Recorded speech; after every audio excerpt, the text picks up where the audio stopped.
The CBS Radio Mystery Theater presents...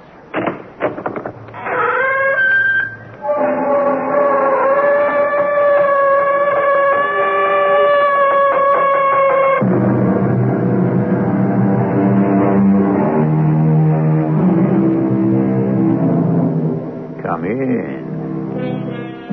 Welcome. I'm E.G. Marshall. I'm always delighted when I come across a new Gothic tale, but never more so than when it happens to be written by someone unlikely. Say, for example, Captain Frederick Marryat, who was popular in his day with young readers for his tales of sea adventure, such as Midshipman Ready. This one, however, is a savage, bloody, haunting tale of another color, or to be precise, a wolf. What is it, Herman? There, Father. Through the trees. The white wolf. Give me my gun. No, I have a bead on her already. Why do you say her? Because Marcella thinks it's a she-wolf. Now. No! Why did you knock my gun in the air? Because, don't you see? It is not a wolf who comes to us, but a woman. A beautiful woman.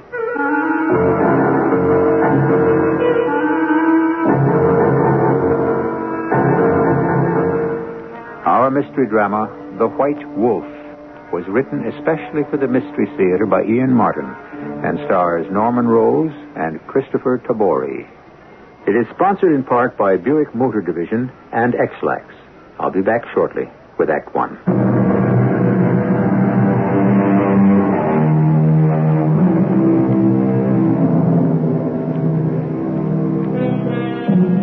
The legends of lycanthropy must be as old as man himself.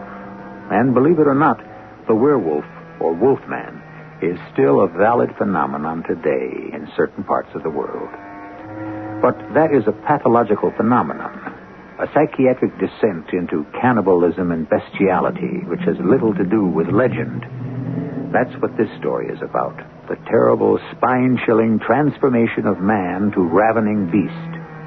The legendary spirits that haunt the Harz Mountains of Germany, and the blood-curdling phantom with the snarling mouth and flesh-destroying claws, the lips bared to reveal the great knives of the canine teeth, in the travesty of a smile that means death.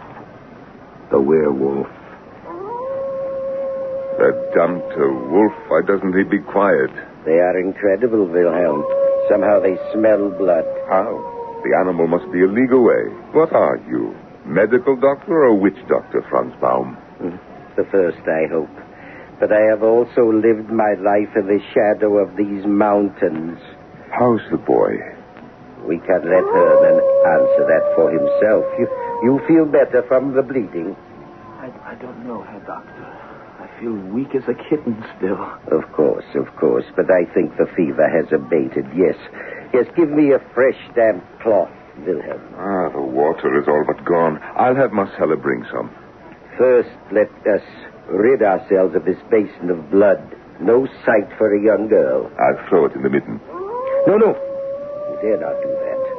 That wolf out there, whatever he is, don't do anything to attract him to your house. I will rid you of the blood I have let. How? I have some containers. I'll take it back to Coburg. With me, I can use it for my experiments. Sleep, my boy, and wake refreshed. I'm afraid that's just what I'm going to do. Doctor, is he all right? Of course. I gave him a draught to help him rest. I must get my gun. Time enough. Let me get away. It grows dark. You are sure Herman will recover? I have every hope. But really, Wilhelm, I must protest again. This lost woodsman's cottage on the edge of nowhere is not a place to bind your children to. Franz, let us not argue it again. You know why I hide here like a criminal. Why do I say like a criminal? I am one in the eyes of the law. I thought you said Herman was asleep. I hope. But you're speaking loud enough for Marcel and your little boy Caesar to hear. Sounds carry in such a small cabin. From outside as well as in, it seems. Damned wolf. Papa, come quickly. hiding below the bed and won't come out. No, hush, darling. I am just going to get my gun. Better I leave, Wilhelm. Once I am gone, your wolf will not trouble you, I think. I carry away in my bag the scent which tempted him here. I don't care what tempted him here. I'll put a bullet in him. Oh, Herr Dr. Baum, why do we stay here hidden in the forest? It is your father's will, dear Marcella. How is Hermann? Your brother is resting quietly now. I'll be back to see him as soon as I may. But I think we have drawn away the fever from within him. How can I help? Bring him some fresh, cool towels, Marcella. See that he sleeps.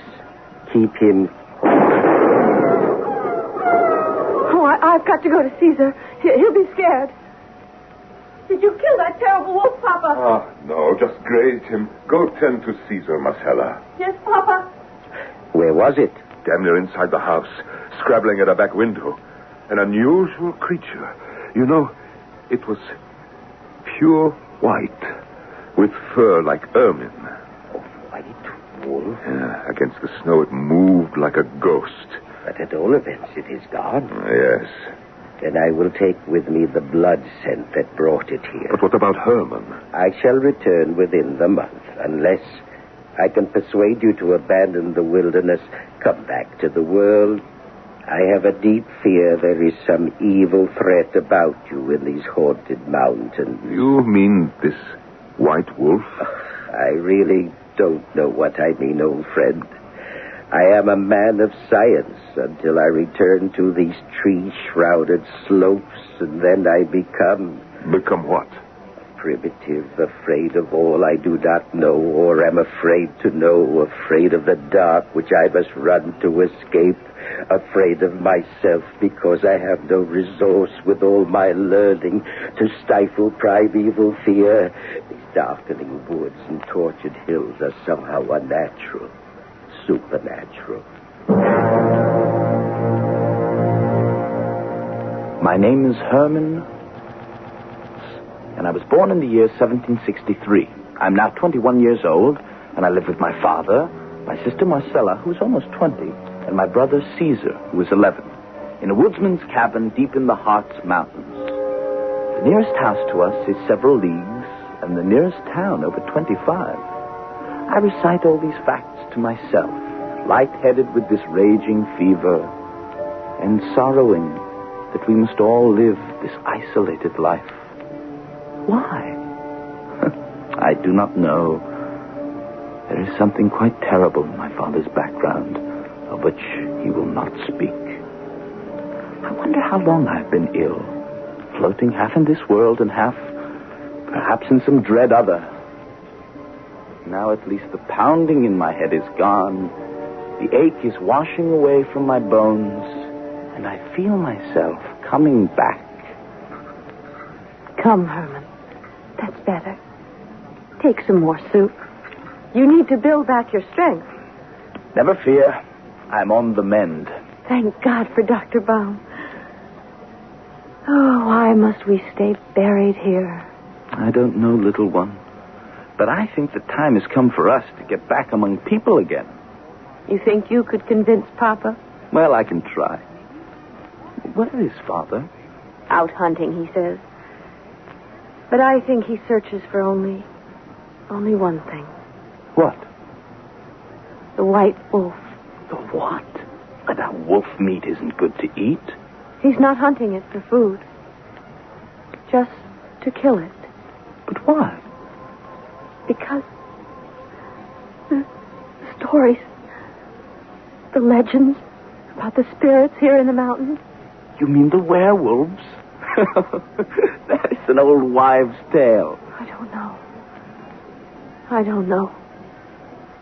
Something almost human about its voice. And it doesn't sound like a man, but like a woman. A woman? Yes. You know something, Hermann? Why I am really most afraid? Why? Because I think it is me she really comes for. You hear? As if she were calling me. Well, that's stopping your white wolf. Father's killed her. No. He missed her again. He always misses. My little sister, you give me 3 or 4 days to mend my health with your good soups and your good cooking, and I will shoot your white wolf for you.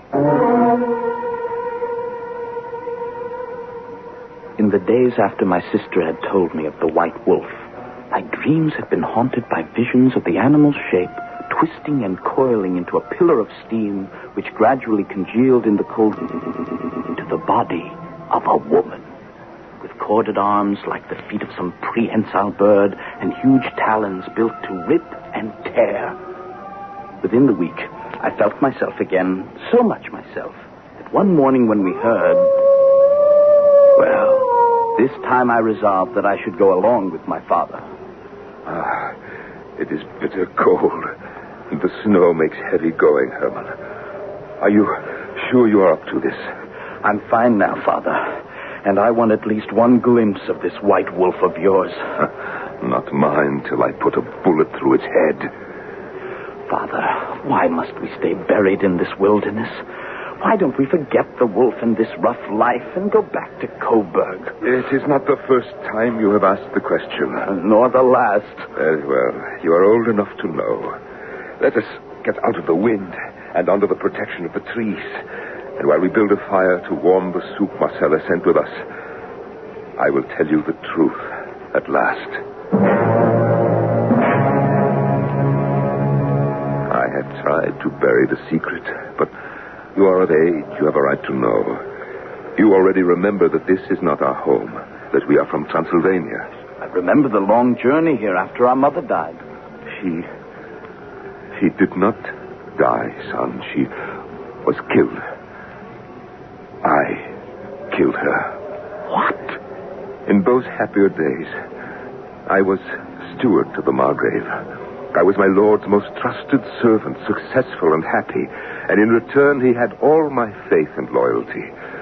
Until that terrible night when I returned unexpectedly from a mission he had sent me on to find him with your mother, who was so beautiful and I thought so innocent.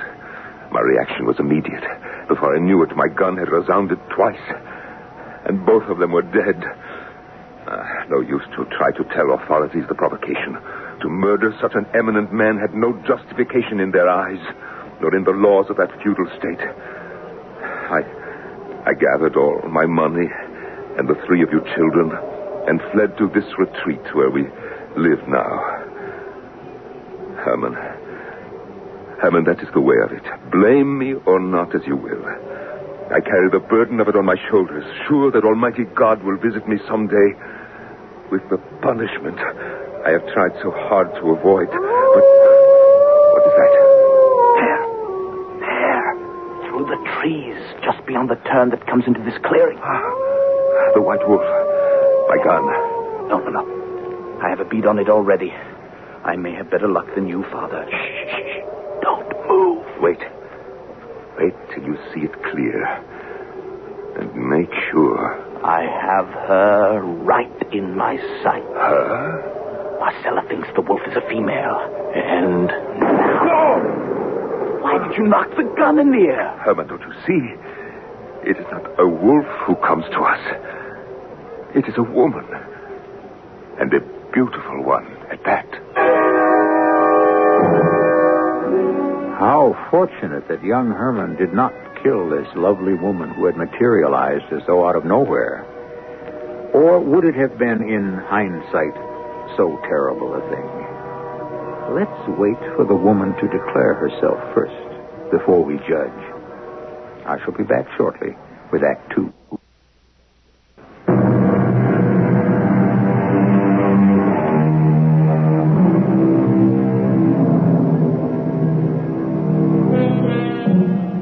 For a moment, Herman and his father are transfixed.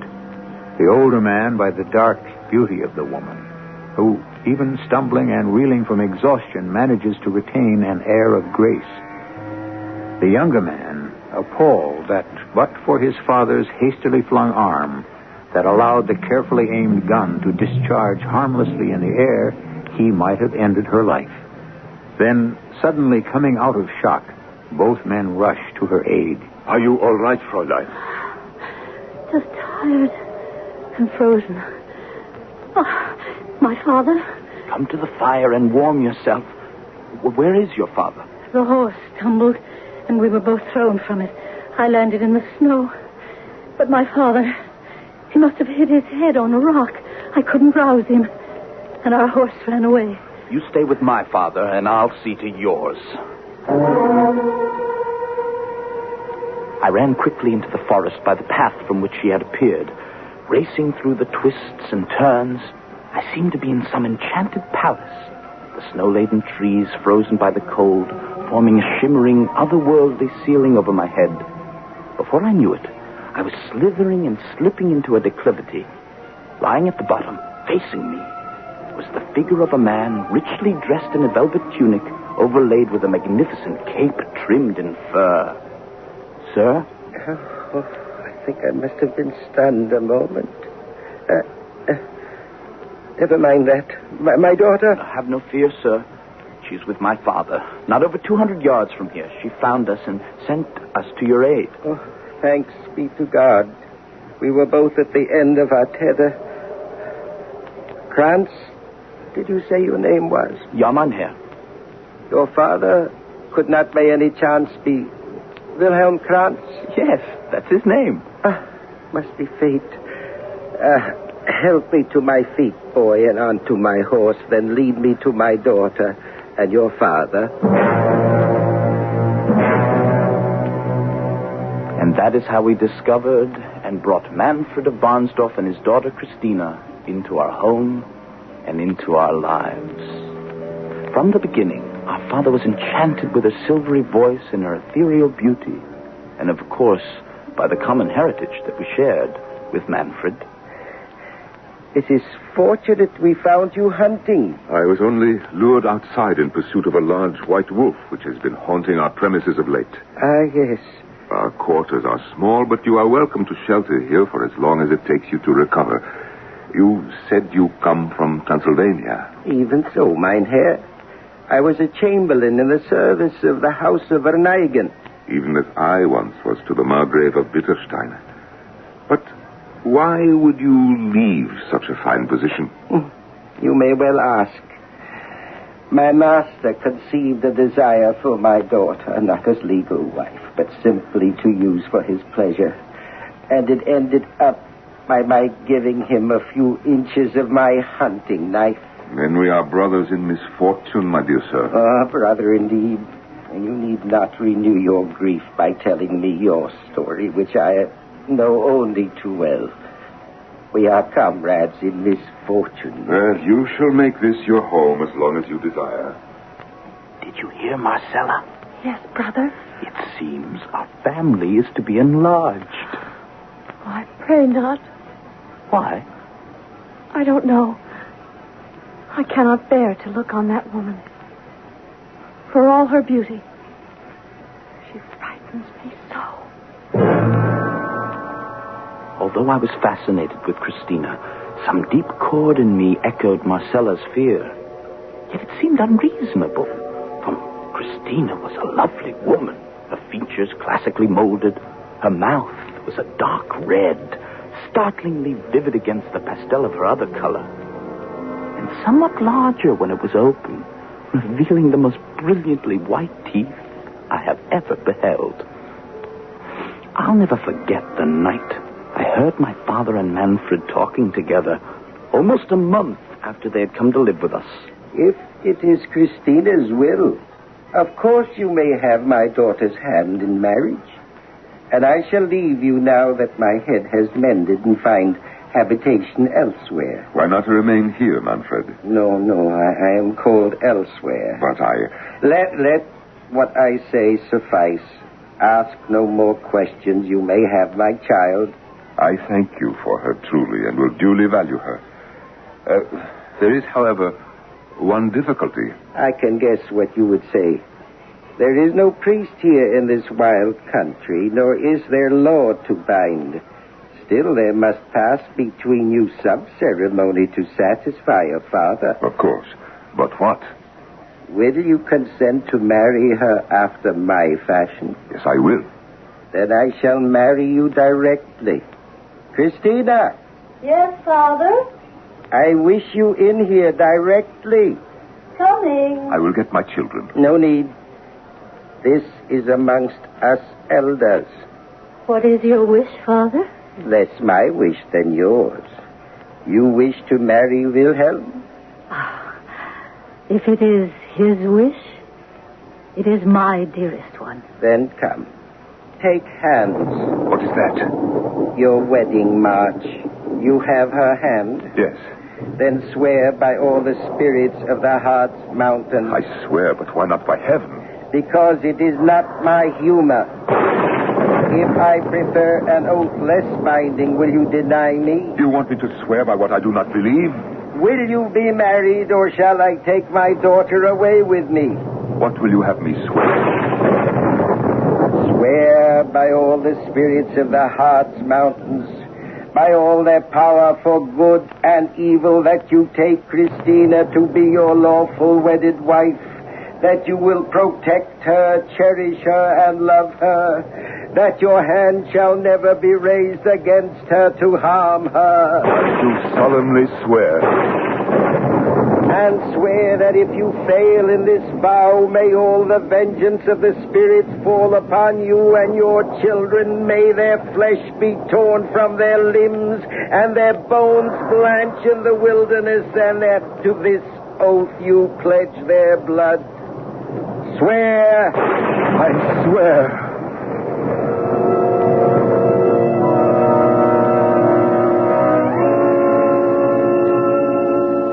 Such was the second marriage of my father. From the inner room of the cottage, peering through a crack in the door, we three children watched. I with an arm about Caesar, who was struck dumb, and my sister Marcella, who was trembling from hand to foot with fright and despair. The next morning, our life with our stepmother began. Marcella, come here at once. Yes? Marcella. I'm sorry. Yes? Who? Yes. Mother. You find it so difficult to say? Yes. No. I mean, just strange. How do you mean, strange? Just that my real mother has been... I mean, we have had no mother for so long that it's hard to say. You will learn to say it, and to treat me as one, and to obey me. All of you. And when I call, I want you to come quicker. I'm sorry. Sorry, who? I'm sorry, Mother. I was preparing a soup for the dinner. Who told you to do that? Why, no one. But I always From now on, I will be in charge of what we eat. You will cook and clean and wash the dishes and do the household chores. But I decide what we eat and how we eat it. Yes, Mother. That's better. Now, you can prepare the vegetables and set the table. I will prepare the meat.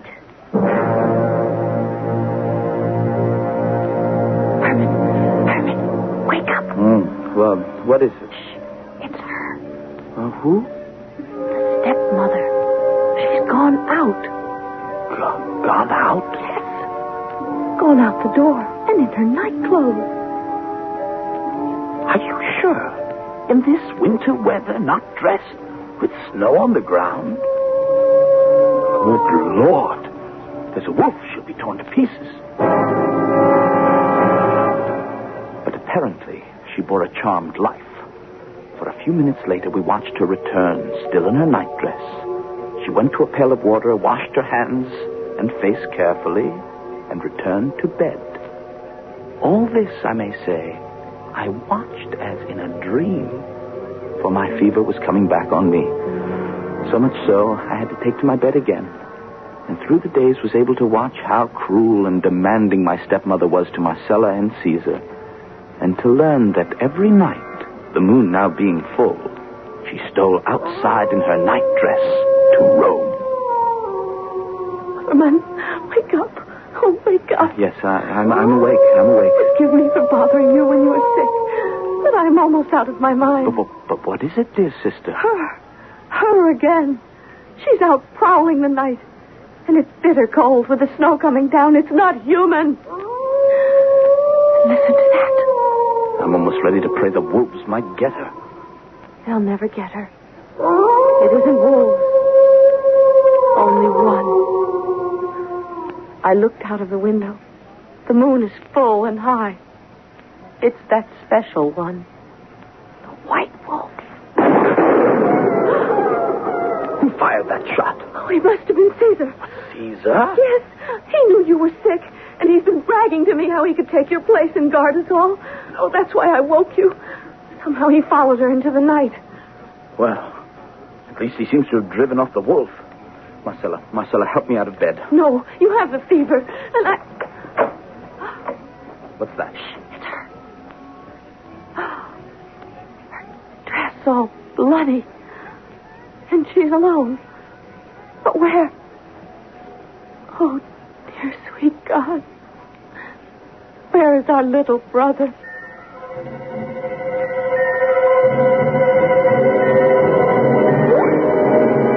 Behind the door, the watching girl suddenly feels the blood drain from her head, and a wave of faintness makes her reach for support.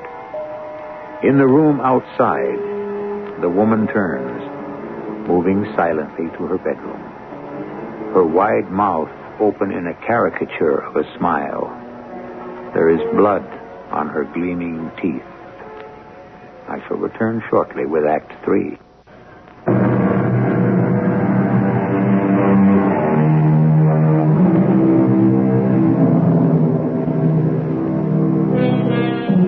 The moon is now obscured by dark clouds heavy with snow.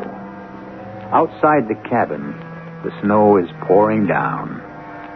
And what might be a small figure dark against the snow has now become only a minor unevenness in the white carpet. Inside the cottage, Marcella, noticing her brother's weakness, has gone to his aid. Herman, brother, let me help you lie down. No. I'm all right. You watch her. What is she doing now? She's going into their bedroom. Shh. Wait. Who is it? Lie still, dearest. It's only me. I have lighted the fire to warm some water. I'm not quite well. What? I'll get up, Christina. No need. It's nothing. I can manage myself. Tell me, what is she doing now? Stirring up the fire. And now she is changing her linen and... her right leg is bleeding. As if... But no, wait. Let me see. For myself. As I watched in horror, half supported by my little sister, I saw the wound in her leg. There was no mistaking that a bullet had grazed her. I fought back the red mist that was beginning to swim before my eyes long enough to see her remove those parts of clothing that were stained with blood and burn them in the fire after bandaging her leg. Then as she sat, huddled before the flames, the last thing I saw was her wiping her lips daintily and casting the kerchief into the roaring blaze. When I woke up, Marcella was sitting in a chair by my bed. All right, Herman. Yes. I feel better, but weak. The fever's gone. You were with me all night? Yes. I was afraid to go to bed. She's still sitting there in front of the fire. And Caesar, did he come back? No. He never returned. Oh, Hem, where is he? How was she wounded unless it was from his gun? And if that's how she was wounded, then that means that she's... Morning, Christina, my dear. You're up and about early. I thought to make you a breakfast. Why? Where is Marcella and the boy? Hey, quick, go ask him, where is Caesar? All right. Oh, there you are, Marcella. What are you doing in Herman's room? If you please, Father. Herman has the fever again. He cannot rise from his bed. But where is my little brother, Caesar? Is he not in his room? No, his bed has not been slept in. And he is nowhere in the house. Oh, merciful heavens. Perhaps that's what woke me. I was restless and not feeling well, and I thought I heard the door latch opening. But when I came out, the room was empty. Why would the boy... What is it, Christina? My dear husband, nothing, I hope. But your gun is missing. It's no longer hanging over the chimney. Father, Papa, I thought I heard the white wolf last night. And Hush, child, a little boy. Christina, hand me my broad axe. Leaning weakly against the door, I had heard and seen all this. And when my father went out without another word, in the short while he was gone, I was able to dress myself, so that I was just coming out into the main room as he returned. Caesar! Oh, no! No, clear the table, Christina, so I may lay him down. Yes, husband. Stop your weeping, girl, and help her. Yes, Papa. You may put him down now, Wilhelm. Yes. Poor, broken little body. Savaged and mangled. The boy must have taken your gun down and gone after some wolf. But the animal was too powerful for him. Oh, poor child. A dear price to pay for such rashness.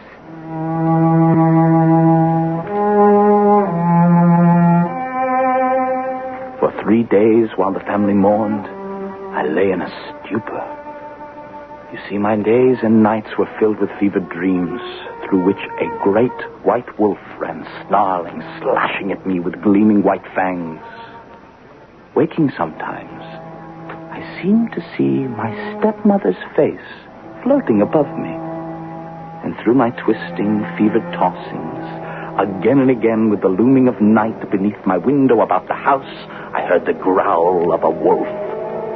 Till one day, I came back to my senses to find Marcella sitting beside me, holding my hand. Oh, you're awake. Can I get you something? No. I'm all right again, I think. How long have I been... Almost a week. Are you all right? Yes. But Caesar... Oh, I seem to remember. Marcella... He's dead, Mother dear. Every day I've wanted to go to his grave and pray. Papa has kept us all here in mourning. Today, Father went, at my constant urging, to make sure that all was well. And was it? He hasn't returned yet. And the stepmother... You'll be glad to know that I'm in the best of health. I'm sorry for your indisposition. You must be very weak. Thank you, but I'll soon have my strength back. Dr. Baum is due to return soon. He'll have me on my feet in no time. For that matter, I feel fine now. Where is everyone? In Herman's room, husband, Can you dear. imagine, Christina, that those wolves, perdition take their whole species, have contrived to dig up my poor boy, and there is nothing left but his bones? Oh, no. No, that's impossible. Not so, Papa. A wolf growls under our window every night. Why didn't you tell me, Marcella? You wake me the next time you hear it. I will. Wilhelm, Herman is much better, and everything is under control here. But you, poor husband, you've had such a shock. Come away with me. Let me soothe you in your grief. But how could they have moved those stones? What were you going to say to Father? I was going to say that all this week while you lay in fever and Father mourned, every night without fail, she left after midnight and was gone till early morning hours. Where do you think she went? I shudder to imagine. But one thing I do know, you or I could be next. We must get away from here. It cannot be too soon for me. The moment you are strong enough. Yes, I agree.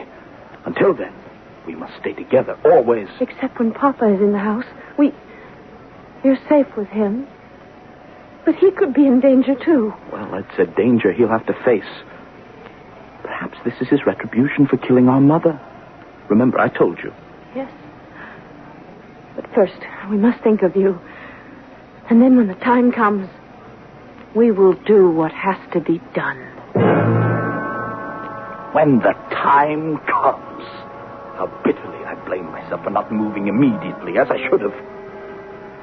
Dr. Baum arrived suddenly, just as I had a full remission of my fevers and my weakness. I was still abed, but ready to rise. More ready, I suppose, than the good doctor realized, else I would never have heard his fatal words. These anemic conditions, a kind of cancer of the blood for which there is no known cure yet. Some colleagues lean to the name leukemia, but even in the enlightened 18th century, we have no way to stop it from being terminal. How long? Who knows exactly? A week, a month, and certainly not much longer. Probably sooner than later. I stumbled away from inside the front door where I had been listening. I fell on my bed and wept. Why? Why had God singled me out for this fate? By that very night, I was to know. It was shortly before twilight when the doctor left. An hour, perhaps a little longer, had passed, when suddenly I was summoned out of my melancholy by... Marcella! Marcella! Father, where is she? She went out to pick some herbs for dinner. No, I don't mean my sister. I mean your wife. Christina, out walking. Not Christina. She is the White Wolf. Don't you know what you married? Oh, Herman, my poor boy. You are under the influence of a fever. You don't know what you're saying. Oh, don't I? Well, look. There, you see. That damned White Wolf. Back again. Give me my gun. What is it, Christina? What is it? Did you see the White Wolf? Yes, but what is it? Oh, it's too horrible to think of. Marcella. Oh, no, I can't say it. She's not dead. I'm afraid so, my loving stepson. That wolf has torn her to pieces. For several days, I thought my father would never recover from the shock of losing his second child. I was numb myself. Together, we buried her, although it was 2 days before he could bear to consign Marcella to what he called her last resting place. If only that could have been true. But the monster was not yet satisfied, nor was I. On the third night after my sister was buried, I watched that foul woman, or whatever she was, rise and leave the house. Immediately, I went and wakened my father. Who is it? It's Herman, Father. You come with me. But where are we going? What are you doing with my gun? We're going to kill the White Wolf. But first, I want you to see her for what she really is. It was bright moonlight as I led my father to my sister's grave. And there, too ghastly to relate, was my stepmother in her white nightgown tearing away the stones piled above the grave. She was frantic with haste. In a moment, she was in the grave and ready to rend the sweet flesh apart with her hands, ready to devour it. Oh, great God in heaven. Your wife, or what passes for one. See what you sold yourself, and us too. This time, I will make sure there is no miss. She dropped like a stone, a bullet through her head. We rushed to the grave. But imagine our horror to find, lying across the remains of my dead sister, not my stepmother, but the body of a large white wolf. What have you done to my daughter, Wilhelm? Where is she? Where she should be, Manfred of Bonsdorf. Where fiends belong. In hell, I hope. Remember your oath that you would never harm her. I made no compact with evil spirits. You did. And if you failed in your vow, your children were to meet the vengeance of the spirits, to perish and their bones blanch in the wilderness as yours shall do for what you have done to my daughter. A bullet for a bullet. But my daughter is immortal and will wreak her revenge on the last of your blood. Up, Christina, up! Great weakness was upon me again, and I watched, transfixed, as in a flare of lightning, the body of the wolf twitched and then dissolved in a blinding white light, out of which Christina appeared. Taking her father's hands, she leapt up behind them on the horse, her voice carrying on the wind as they disappeared. I will be back for you, Herman. Never fear. I will be back.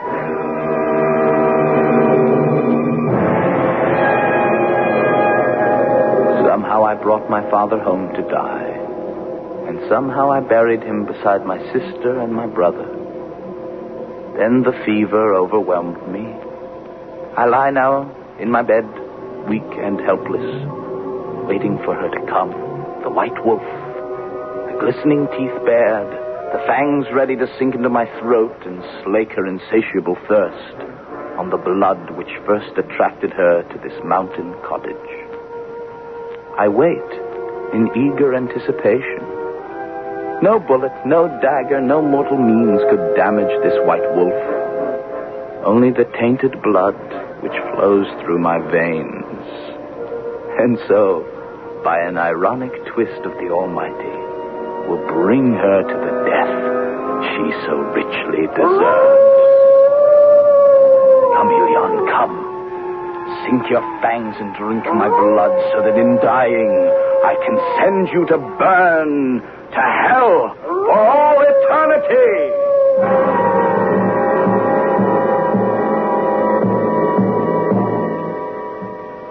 Do you feel a shudder run through you? An icy wave of distaste chill the spine? The chance you take, when I open that door and invite you in. I promise you a gripping tale. Not always a nice one. But if you've listened to this late at night, sleep easy. The white wolf is dead. I shall be back shortly. I guess I'm lucky. My family's always been healthy. Oh, a touch of constipation now and then. But we've got X-Lax for that. When you need a laxative, shouldn't your first choice be the one more families buy than any other? That's today's X-Lax. Families like the chocolated taste. You like the way X-Lax works, gently overnight for relief in the morning. Next time, make gentle chocolated X-Lax your first choice for occasional use only as directed. We've always been healthy, and X-Lax is part of that.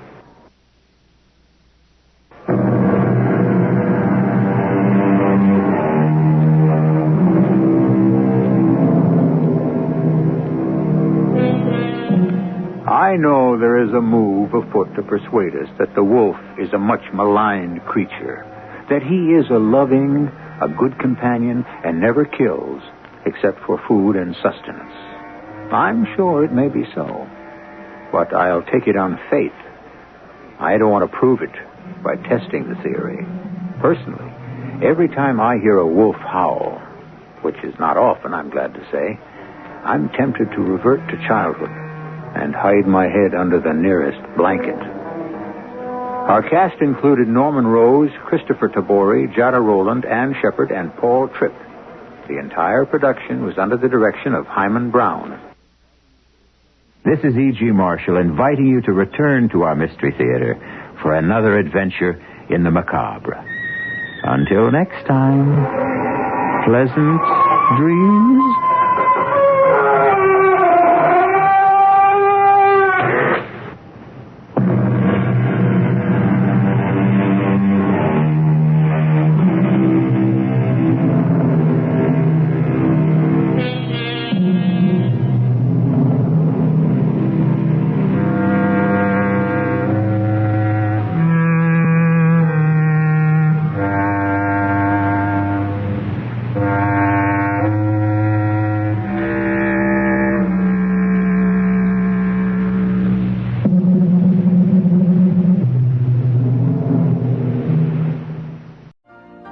You've been listening to the OTR Gold Network.